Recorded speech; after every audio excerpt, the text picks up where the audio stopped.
I'll just be honest, sometimes I don't have a plan, and my life has been pretty crazy. I've been sick, I've been like awakening to a lot more. So on my personal Facebook page, I've just been using it like a journal.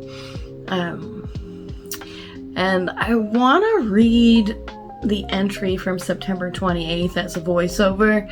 So that's what I'm going to be doing. I'm just going to be making some drawings and reading that voiceover. It starts with the title Surrender, but it's like an opening into what does it really mean to be an artist, and what happens with the emotionality that we might bring to the table, and how do we define it for ourselves. You know, this is something I've been going through over the last decade, pretty much, of coming out of hiding in all the sides, not just in the artworks, but my life, because everything is an art, right? And everything is a creation, and we're always receiving her reflections, you know, that interplay, and anything could be an inspiration is what I always like to say. So I wanted to read it because I feel like the resonance in the voice is just so powerful right now for me, and I've been turning to words more in the abstraction of them and the poetry of words, and I feel like that really comes into my work a lot, and that's, you know, how I start to face myself and all these things. And I just wanted to say a little bit about the program F.A.C.E that opens in January, where the pre-sale is still available and the special gift is still available to Halloween. It's a process-driven class that works on the energy, the emotion, the intuition, and integration, and it's a little bit different in the sense it's thinking about the long game, and it's not really rushing you to be anywhere, but it's getting you into a lot of experimental processes and exploration, and, you know, anchoring energy and emotion and allowing it to integrate.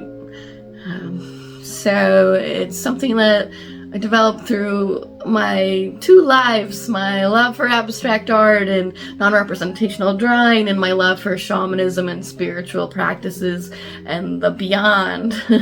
So it's all abstract to me, and that's how I see it, and that's what I'm moving towards and have been moving towards really my whole life. But, you know, I haven't always been able to face myself because of the fears, and it was hard for me to be seen. But that's important to this development of the program, because I really, really, really know what it's like when you're hiding something. And or if you're not really expressing that thing that you really desire out of the fears. I also know a lot about visibility and what it takes to be seen and what it takes to show up, and sometimes it requires that deep sacrifice and a surrender, and that's what this is voiceover is going to be a little bit about. And it's also inspiring you to like find out what the artist means to you.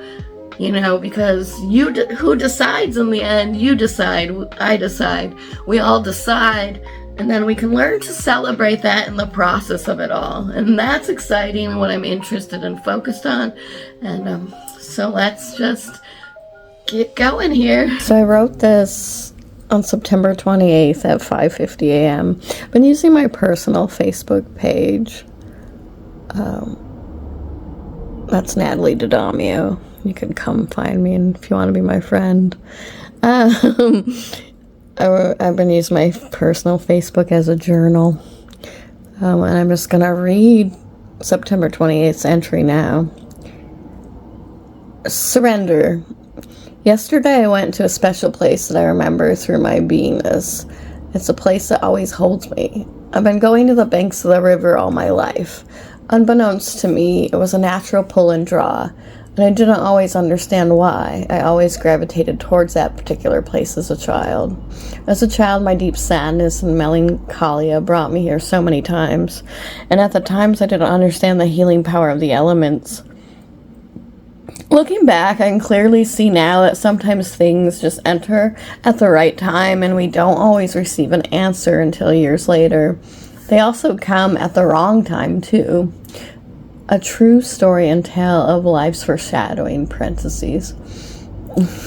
And of course, with every answer, a new question arose. Through all the turmoil and upheaval, the water came rushing. Our tears washed away all that has been hidden, very much like the sacred waters of life. A cleansing, a remembering, happens in the process of shedding skins. One time I met a woman who told me she couldn't cry. I thought that was the strangest thing, for I've been crying all my life. At that particular healing retreat, I was crying every day. Something was opening deeper inside of me. It definitely did not go as planned, but oddly enough, that is how my artist returned. Although you could say it was always trying to return, but there is something about the intensity of the times and the fertile darkness and the ruptures that took over me that led me more deeply back to myself. The complete loss of identity and metaphorical nakedness took over. And it would take years to reassemble the pieces. You could say I am reaching the point of my own critical mass as I type these words here. It's time. But at that particular place and time, it created more doubt and even more questions, a deep schism, an internal conflict. Awakening points is what I call them, something that is hard to give words to or explain. And maybe it's not supposed to have them, but forever the rebel and ready to expel the stories. Well, I will always try to find the words. As everything is rising again in a different way in this moment and place and point in time, the memories and the dreams and the years flying and spinning and weaving their way into a new tapestry of something known yet unknown.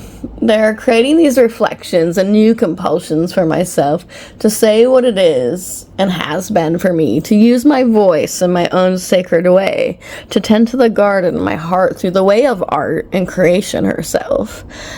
And lots of thoughts have been swirling about the heart of the artist, or what it even means to be one.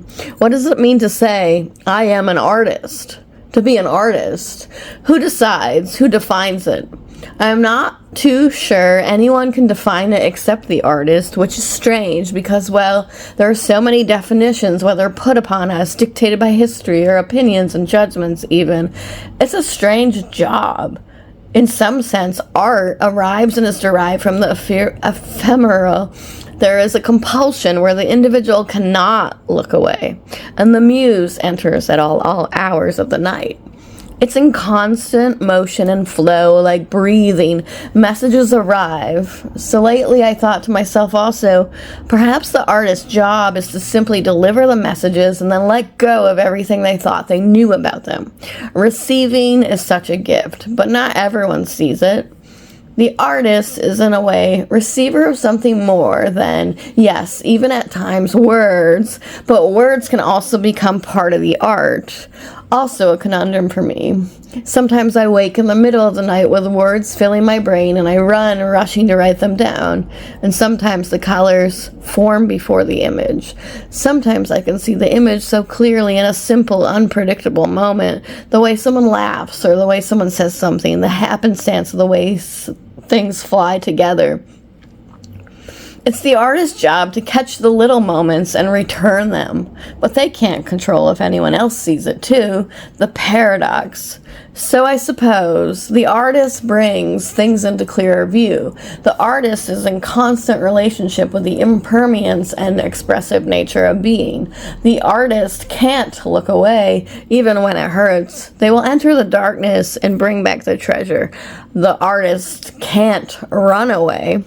The artist follows the impulse all the way through to the heart of creation and seeks to return the beauty even through the brokenness. And I was also thinking the other day, well, maybe the artist's job is to release all the cries back to the world, to give them voice, to create the energy and emotionality, and offer an opening, a doorway to something beyond, even at times that the artist doesn't even understand fully. But it's their job to venture into the vast unknowns, and it can happen in a tiny moment in something still. It can happen in a wild moment in something too fantastical. It can happen in our tears and through facing our fears. It can happen in the spaces between the dreamer and the dream. It can happen in all kinds of ways. Much like life, the call of the artist is unpredictable, unbound, unshakable, undeterred, limitless, infinite. And you can't take the art out of the artist, but so many things will try to take it away. So the artist dares to enter the cave again and again, to bring back the metaphysical and metaphorical, to conjure magic and mystery, to return color to the world. Of course, that's just how I see it, and that is the beauty of being an artist. For the artist in the end does indeed decide.